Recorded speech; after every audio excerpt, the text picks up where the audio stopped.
Mabuhay! Welcome to Lagim, a Filipino True Crime Podcast. My name is Christine, and this is episode 8, the Pepsi Paloma Story. Before I start today's episode, I would like to ask you to follow Lagim on all its socials. We are on Instagram at Lagim Podcast, on Twitter at Lagim Pod, on TikTok at Lagim Podcast, on YouTube at Lagim Podcast, and on Facebook. Just search for Lagim, a Filipino True Crime Podcast. We also have a Lagim Podcast discussion group on Facebook. So if you want to join like-minded true crime fans, then make sure to search for us and have fun with the group, really.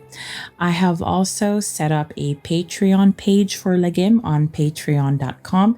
You can support this little podcast of mine by becoming a patron. As of now, I only have one tier, which will allow you early access to episodes, as well as bonus content such as Q&A episodes as soon as you subscribe. So make sure to look for Lagim Podcast on Patreon. Lastly, please also rate Lagim on Apple Podcasts to help give this little passion project of mine a bit of a boost. Content warning. This episode contains details of rape, sexual assault, and suicide, so please take care of yourself whilst listening. Right off the bat, I have to say that this story has deeply left a mark on me. All of the stories I have told so far have left some impression on me, but the tragic fate of Pepsi Paloma has made me sad and despair more than once during my research for this episode. So, where do I start? I want to make sure that in telling her story, Pepsi is continuously centered. People have tried to say all sorts of demeaning and negative things about her in the past. So I want to make sure that she stays centered in today's episode and she stays centered in a positive way. So who was Pepsi Paloma? Pepsi was born Delia Dueña Smith on the 11th of March 1966 in Manila to a mother from northern Samar and to an American father who left the family when Pepsi and her siblings were still very young. Pepsi was a striking child even then, so it was not surprising that as a young and beautiful young girl, she made heads turn quite easily. Now, bear in mind that the events in this story are focused on the years 1982 to 1985, when Pepsi barely turned 16 until she was about 19. I think people easily forget that after all is said and done, Pepsi was a child. She was literally just a girl. Now, when Pepsi was about 13, a talent scout spotted her and recognized Pepsi's celebrity looks. She was then introduced to a man who would eventually become her first manager, and she was introduced to him by her own mother, no less. I wish I could say that this was one of those wonderful and pivotal ingenue in the making type of stories, but the man she was introduced to, Rey de la Cruz, was best described by a Manila Times journalist as an archetypal sleazy talent manager who did not really care for Pepsi's well-being or the fact that she was still a child. He knew that he could profit from her, and so he kept his sight on the money. He took one look at her and decided that she would become Pepsi Paloma, and that she would join a lineup of two other starlets called Sarcy Emmanuel and Coca Nicolas. The three of them were marketed together as the so-called soft drink beauties because of their first names being that of popular soft drink brands or fizzy drinks. Just a little side note, if you're not familiar with the brand Sarcy, Sarcy was a competitor of Coca-Cola back in the day when it came to dark, colored, sweet, and fizzy drinks. It was eventually bought out by Coca-Cola and is mostly now marketed across Asian countries. Anyway, back to Pepsi. Pepsi was quickly pushed into a very specific genre of movies that became popular in the Philippines in the 70s and 80s. For all intents and purposes, the so called bomba genre could easily be categorized as, well, soft porn, and was popular at the height of Marcos's martial law regime.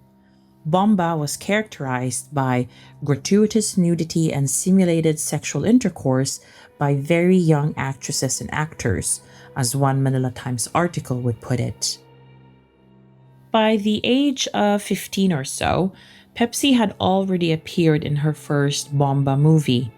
The movie was called Brown Emmanuel, and it caused quite a stir due to Pepsi appearing completely nude in some scenes. That sealed her reputation in a society and industry that took and still takes pleasure in vilifying women for owning their sexuality. But let me backtrack a little bit because it does not seem right to let that statement just stand alone. There's a deeper problem here. Again, I will say, please remember that Pepsi was only a child and most probably did not really fully understand what she was getting into or what it could mean for her as a person, her reputation, and her mental health.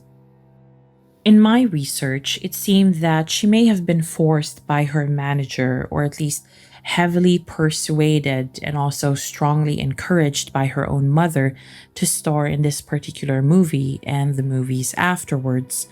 After all, working in movies will help alleviate some money problems that the family may have had, bearing in mind that Pepsi's mother was a single mother who bore all the responsibilities for keeping Pepsi and her siblings alive. Pushing Pepsi into the role of a potential breadwinner would have been a very attractive prospect for her mother. But I keep going back to the fact that Pepsi was merely a child.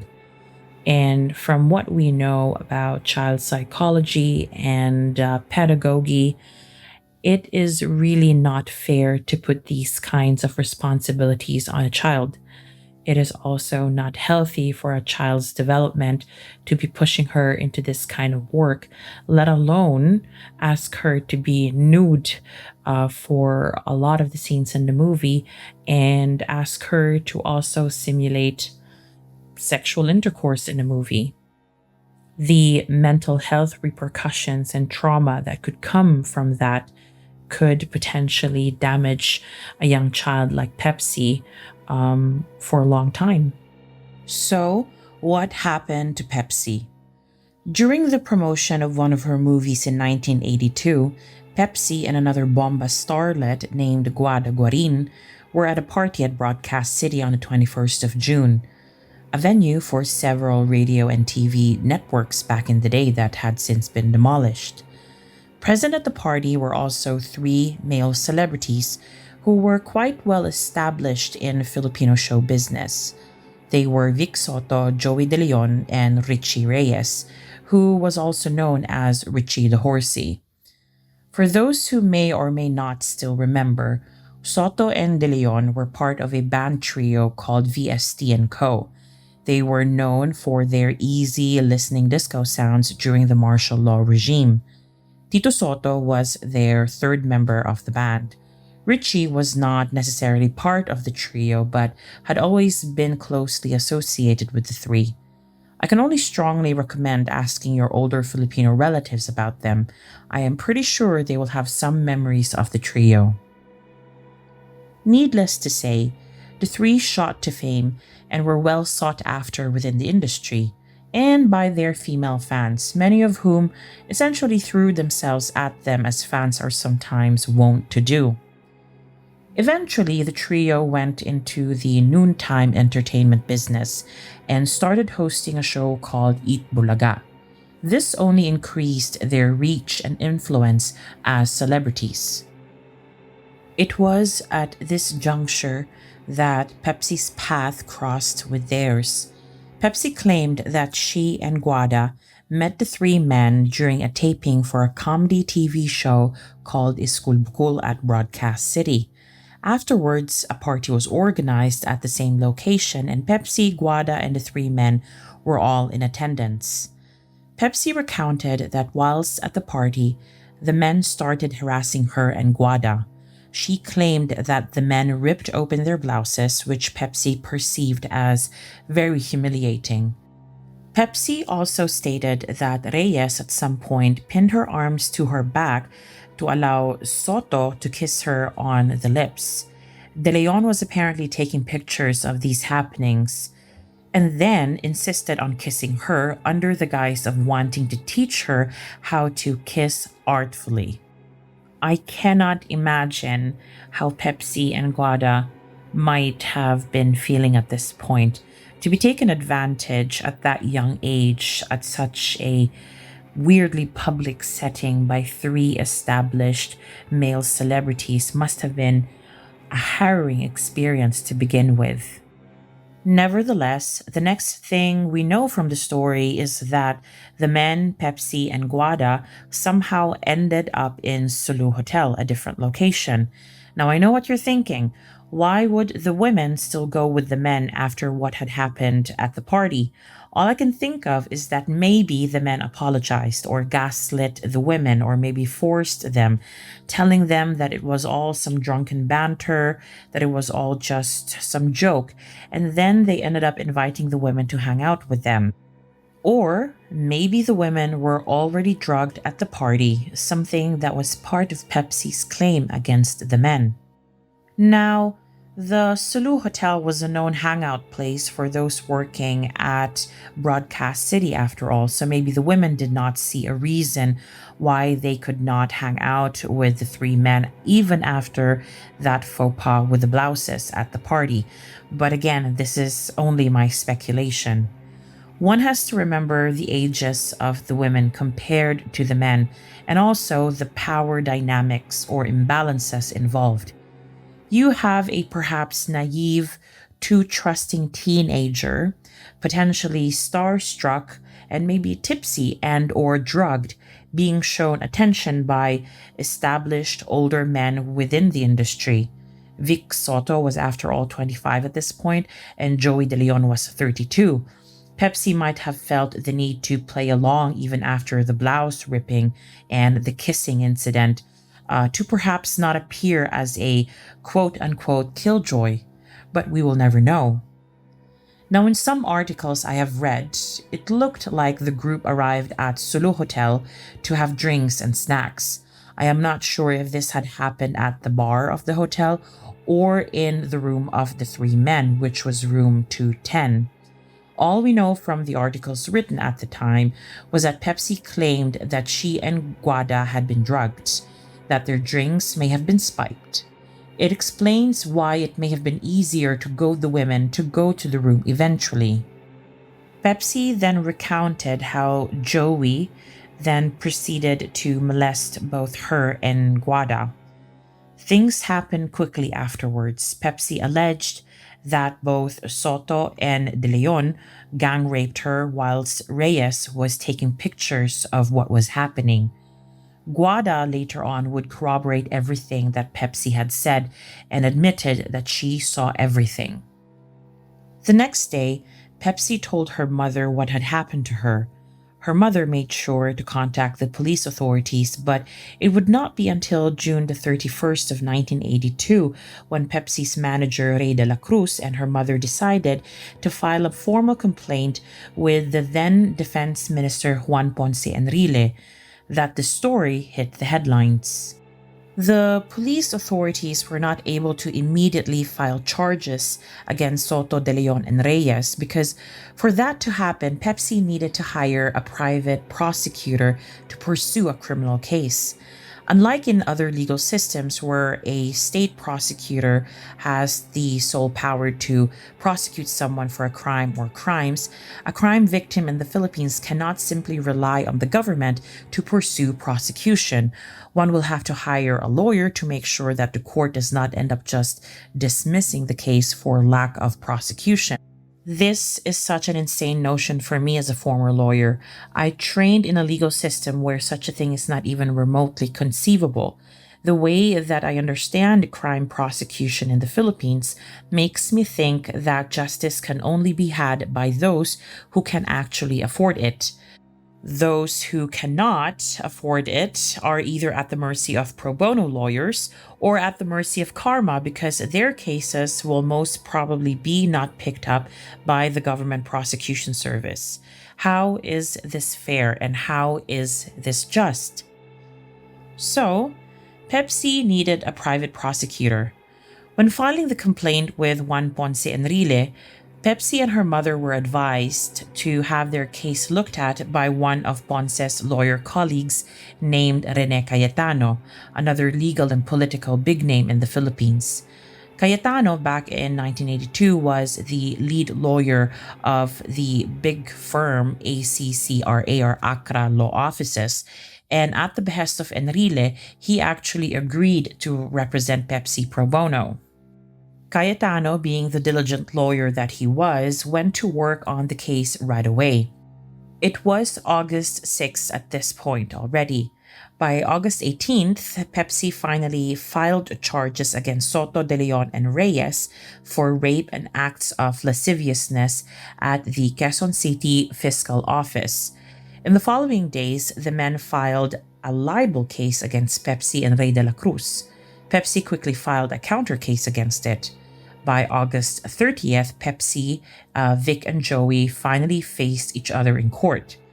Joey De Leon made an odd fashion choice for his arraignment day. He wore a slogan shirt that said, "Coke is it?" seemingly taking a shot at Pepsi since her name is that of a rival brand of Coke. I would say it was a bit of a tasteless move, and I cannot imagine how one could decide to wear such a tasteless piece of fashion when the case that you are up against or that you're involved with is quite a serious one. In any way, both Soto and De Leon were signing autographs and claimed that this case was essentially a blessing in disguise because they now know who really stood behind them during these difficult times. Joey De Leon, in an interview from 1982, told a journalist that a court clerk even whispered to him how she wished she had been raped by them. A completely disgusting and unnecessary remark if I ever heard one. So, it looked like the case was going ahead and Pepsi's lawyers were working tirelessly to prepare the case. So imagine their shock when reports surfaced that Pepsi had suddenly gone missing. At this juncture in the story, I heavily based my research on articles from the Philippine Daily Inquirer that had been deleted a couple of years ago. Why they have been deleted, I will get to that later. The articles were written by a journalist called Rodel Rodis, and he definitely touched a nerve by resurrecting Pepsi's case in recent times when the Filipinos have seemingly forgotten about it. I promise you it will all make sense later. For now, let us go back to 1982. In his article, Rodel Rodis made an excellent point that Pepsi's disappearance was initially blamed on President Marcos's minions, who had a habit of abducting people during the newly ended martial law era. And by minions, I meant the Metrocom Intelligence Security Group, or MISG, led by two men exactly, Colonel Rolando Abadilla and Captain Panfilo Lacson. Yes, that Panfilo Lacson, who is currently a politician within the Philippine government. Oddly enough, they came out and said that they were not responsible for Pepsi's disappearance, but they knew exactly where to find her. Both Abadilla and Lacson suspected a man called Bienvenido Mendoza, alias Ben Ulo. Now, why exactly did their suspicion fall on him? Lacson and Abadilla were aware that Ben Ulo was a so-called enforcer of a powerful Filipino clan, the Castelo clan. And just so we all understand why that is important, the Castelos are related to the Sotos on the maternal side. Panfilo Lacson and Rolando Abadilla knew about Pepsi's allegations against Soto, De Leon, and Reyes, and most probably thought it would be prudent to start their search by looking closely at the three men and their connections.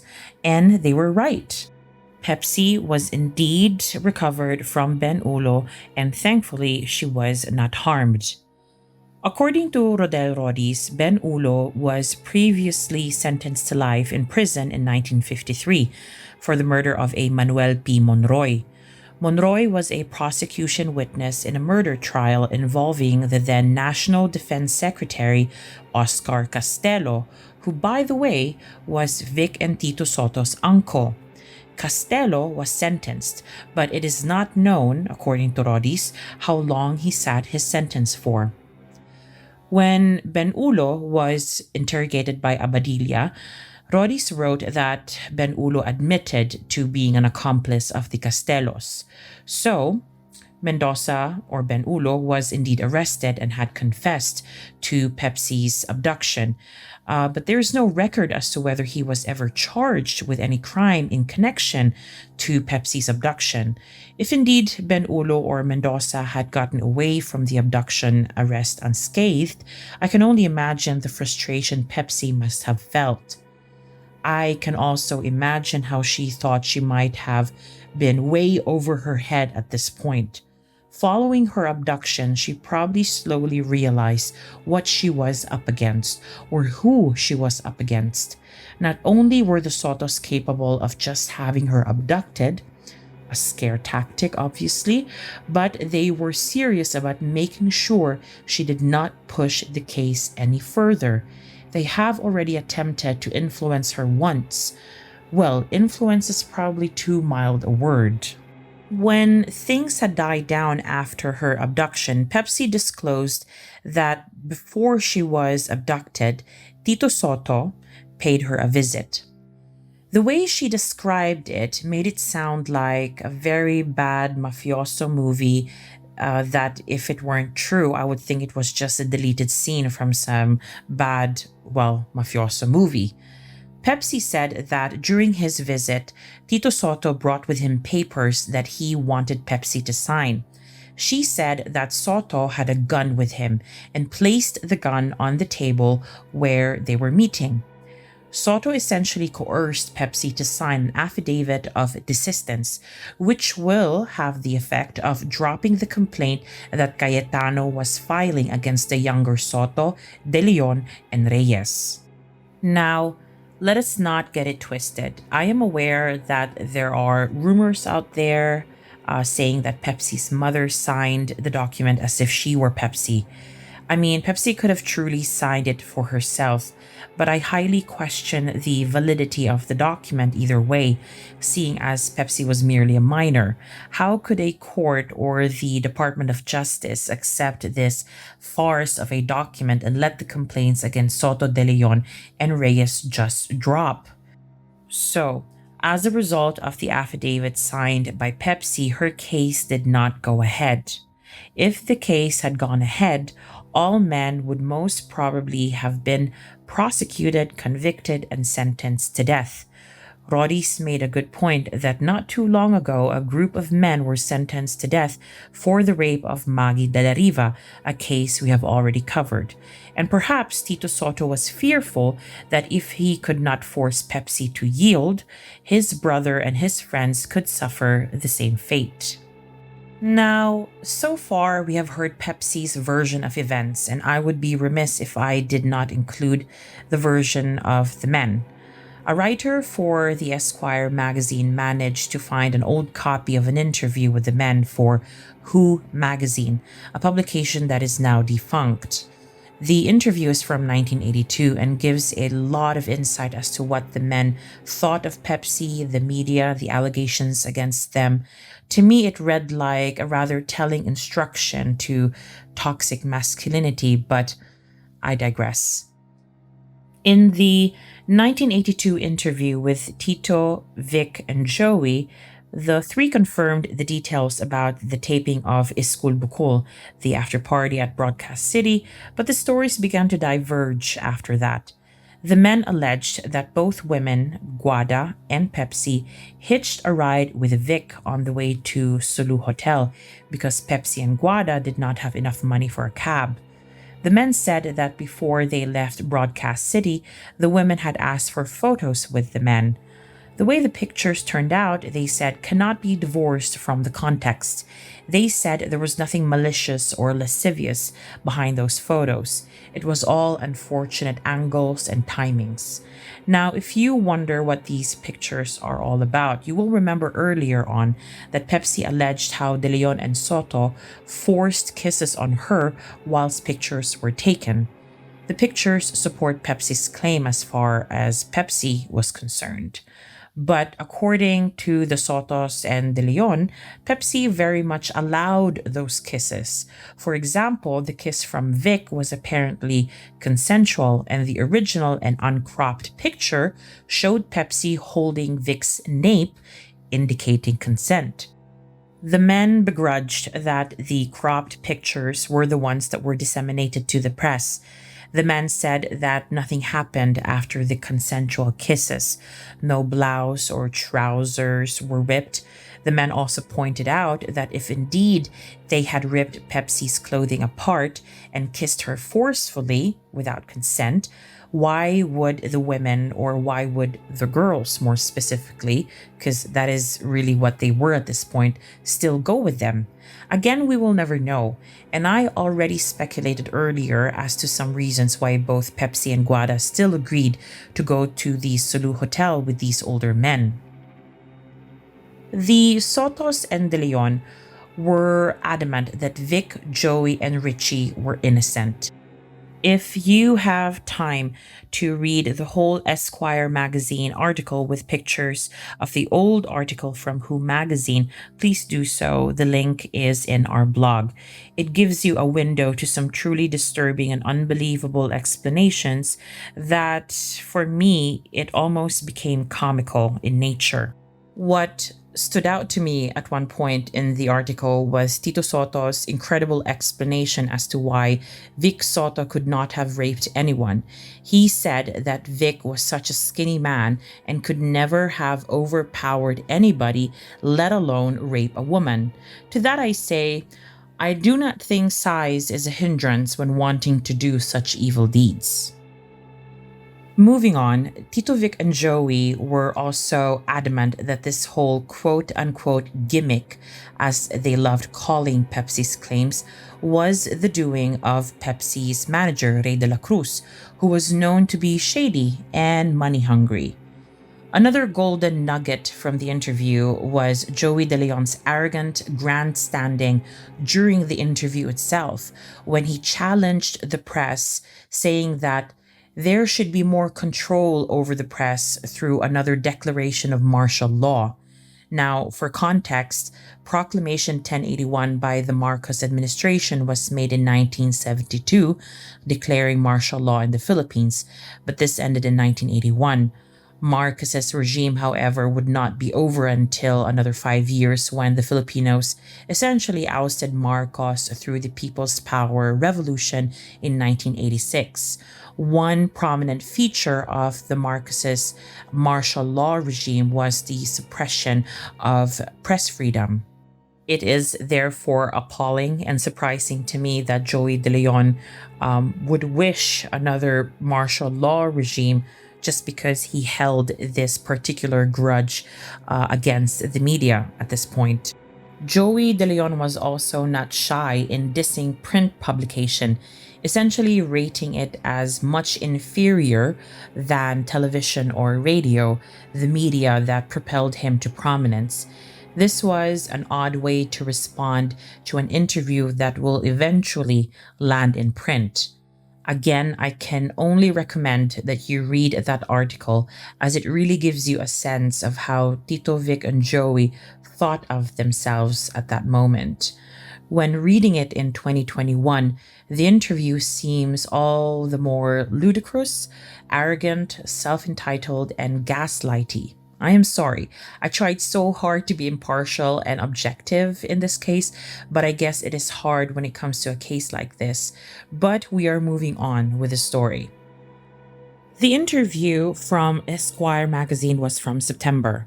It was hard to find a definitive timeline of things, so the timeline I had been able to construct here is a result of many resources, all of which are in Lagim's blog for your consideration. So I am thinking that sometime after this interview was when Tito coerced Pepsi to drop charges. Then Pepsi was abducted and then found by Abadilla and Lacson. By October 1982, the darndest thing happened. After the three men vehemently denied their involvement in raping and assaulting Pepsi Paloma, Tito, Vic, and Joey issued a public apology in the People's Journal saying, and I quote, "We hope that you will not allow the error we have committed against you to stand as a stumbling block to that future which we all look forward to. We therefore ask you to find it in your heart to pardon us for the wrong which we have done against you." End of quote. Obviously, they were addressing Pepsi in that public apology that was printed in the People's Journal. They asked for her forgiveness. At some point after the publication of that public apology, the three men even went down on their knees during their noontime show. What a show that must have been. What a confusing sight it must have been for Pepsi as well. They finally admitted to what they have done, but she cannot, or probably did not want to do anything anymore to get some semblance of justice for herself after being coerced to sign a document and after being abducted. The whole apology stunt was maybe perplexing for Pepsi, but for me it was unsurprising. Rodel Rodis correctly pointed out in his article, and I quote, "In the Philippines, people do not commit crimes. They only commit errors. It was simply an error for Joey, Vic, and Richie to drug a 14-year-old minor and then gang rape her. If this error had occurred in the US, the perpetrators would have been charged and sentenced to the maximum allowed by law, and that wouldn't even be their worst fate." End of quote. Now, in this quote, Rodel said that Pepsi was 14, but as per my calculations, and I hope my calculator was right, Pepsi was actually 16 in 1982. But that does not change the narrative. Also, Rodis should have been more specific in the beginning of that quote. Powerful and rich people in the Philippines do not commit crimes. They just commit errors. And they always get away with them. Let's not sugarcoat it. The three men in the end admitted they raped Pepsi. All the apparently and allegedly I snuck into my script earlier on can now be disregarded. These men admitted to being sex offenders of a pedophilic nature. It sends a shiver down my spine that they got away with all this unscathed. Their career went on. Their noontime show would become the longest standing noontime show in the Philippines.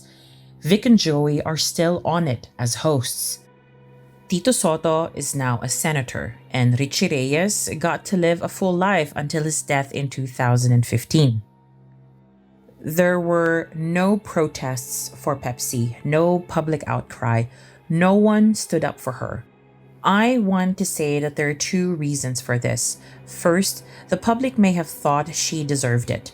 She was never viewed as a girl in this case. She was always viewed as a promiscuous woman who deserved what she got for hanging out with these men.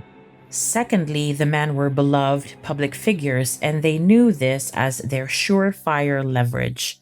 Joey De Leon, in that Esquire article that I mentioned, said that there should be a nationwide referendum. The nation should be asked who they believed. He was confident even in 1982 that the Filipino public would be on their side. Pepsi might as well have worn a scarlet letter on her. So what happened to Pepsi? Pepsi at some point wanted to quit acting, but she managed to still star in a few movies until 1985. According to her family and her management, she was doing well financially, and she had projects lined up for her. She adopted a baby boy, and maybe she felt like she was ready to move on. However, on May 31st, 1985, Pepsi Paloma was found dead in her bedroom. Findings concluded that she died by suicide by hanging, but a lot of people did not and still do not believe this to be the case. Investigators found a diary which contained entries that seemingly spoke of financial issues with her mother and her then boyfriend. However, as already mentioned, Pepsi was actually doing well. The authenticity of the diary remains doubtful, and Filipinos then and now have puzzled over whether she indeed died of suicide or not. A lot of people on the internet had speculated that Pepsi's existence served as a constant reminder to Tito, Vic, Joey, and Richie of what they had done. And given the Soto's familial connections with the Castelo clan, it is entirely possible that Pepsi's death may have been staged as a suicide when it really was not. Those close to her could not believe the suicide story either. They remembered how Pepsi was looking forward to her big birthday bash the next year and how she told her then manager, Babette Corcuera, to throw her a lavish party for the occasion. Nevertheless, we need to look at the suicide angle with today's lens. Being raped, silenced, humiliated can cause immense trauma to anyone, let alone a young girl with no power to match older men of a higher celebrity status. Again, we look at power imbalances and power dynamics, how she must have felt like she could not assert herself as a victim and as a survivor. We see stories like this all the time and have been flooded by lots of such stories at the peak of the Me Too movement. The women who came forward to reveal their stories of Harvey Weinstein and other powerful men in showbiz and in other industries showed us that people, mainly men in power, are deeply emboldened by their status, wealth, and power. But what really makes the silencing work is the fact that there are always people willing to cover for them and enable their sexual deviance. In Harvey Weinstein's case, everybody knew about his modus operandi of luring young aspiring actresses and models who hoped for a big break in the industry into his hotel. They would then be raped, assaulted, and then threatened to be blacklisted within the showbiz industry if they told people what had happened to them, or even if they refused his advances the first or second time around. Weinstein's associates, assistants, lawyers, colleagues, and even his brother knew, and yet no one did anything. For years, he was allowed to victimize women with impunity. The silencing of their voices was organized and well practiced. It was like a routine. And in Pepsi's case, it was no different. The media barely held the three men to account. The justice system was not effective enough to actually proceed with a private prosecution or with any prosecution of any kind. There were no protests, as already mentioned, no campaigns. But there was Tito Soto. He was the ultimate enabler, and he did an awfully good job too. As a result, Pepsi Paloma was hardly a topic in the 90s and all throughout the first decade of the new millennium. There was, however, a renewed interest in the case sometime in 2012. It was faint, but it was there. Filipino netizens attributed the renewed interest in Pepsi to rediscovering the music of a band called Eraserheads, who in 1997 wrote a song called Spolarium.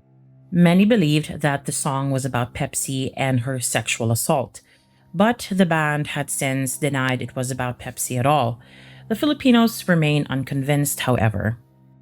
When you look up the lyrics, and if you happen to understand and speak Filipino or Tagalog, you will notice that in the middle of the song, there are references to two people called Enteng and Joey.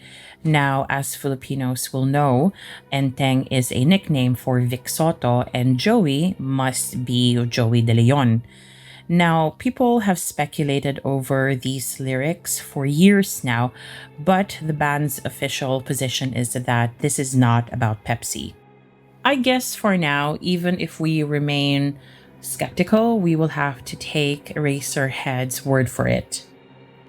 The renewed interest in Pepsi Paloma also seemed to have come about recently when Tito Soto, now president of the Senate and serving his fourth term in the Senate, demanded that all of Pepsi-related articles be removed from the website of one of the Philippines' leading news publications, the Philippine Daily Inquirer. And this happened in June 2018. So, what were Soto's reasons? The articles written apparently by Rodel Rodis, the articles I've used earlier on for this episode, are a malicious imputation of a crime, negatively affecting his reputation. He nevertheless said and insisted that his demand did not infringe on press freedom. I remain skeptical about that. The newspaper company first came out strong, seemingly indicating that they will not heed the ultra-conservative center's demands. But unfortunately, they ultimately did. They got bullied into taking down Rodis's articles. It was a sad day for press freedom when it happened, I suppose. But if there's one thing about the internet that remains true and will always remain true, just because you deleted it does not mean it is really gone. The articles have been shared so many times and archived in other websites that it was easy to find them after all. The funny thing is, all the times when Pepsi Paloma came up as a topic in relation to the Sotos, Joey, or Richie, it seemed like Tito, and to some extent the others, would just pick up where he left off in 1985 when he coerced Pepsi to sign a legal document she did not understand, and subsequently tried to whitewash Pepsi's experience, calling it a gimmick or fake news in a very Trumpian attempt to deflect from the truth. Even though his brother Joey and Richie admitted to the rape and asked for Pepsi's forgiveness on national television 35 years ago. It is wild to me how huge the cognitive dissonance is within Tito Soto. It is completely baffling. As we come to the end of this episode, I have to say that it has not been easy covering this case, to be quite honest with you. I live by the simple principle of believing sexual assault victims. It takes a tremendous amount of courage, resilience, and chutzpah to go out there and face your assailants, your trauma-made demons, and a crumbling legal system as a teenager or as a child when you know that you do not hold much power compared to the men who violated you. Pepsi is a hero for me, and I hope that the generation who gets to hear this podcast, read the news, the blogs, and watch the videos will question their celebrity idols more. Fame, beauty, status, and wealth do not mean blamelessness. And that ends today's episode. Thank you so much for listening. Remember that all my research sources are in Lagim's blog. You can access the blog by going to Lagim's Instagram page and clicking the link in the bio. The first button in our link tree says resources and links. Click on that and you will be led to the blog. And make sure to tune back in 2 weeks for another story. Also, make sure to follow Lagim on all its socials, like on Instagram at Lagim Podcast, on Twitter at Lagim Pod, on TikTok at Lagim Podcast, and on YouTube at Lagim Podcast. We have a Facebook discussion group, and we also have a Facebook page. So just search for Lagim, a Filipino True Crime Podcast, and Lagim Podcast Discussion Group. This and all the other episodes are also now available on YouTube, so make sure to look us up on YouTube as well, as I've mentioned before. Do subscribe, leave a like and a comment on our YouTube channel. It will immensely help give the channel a boost. I will be forever grateful if you did so. Last but not least, do check out Lagim on patreon.com, where you can become a patron and where you can support the podcast. There is currently only one tier, but with that tier, you will get early access to episodes, plus bonus and Q&A episodes should they become available. And I promise there will be more bonus episodes moving forward. So again, thank you very much for listening. Maraming salamat at mabuhay.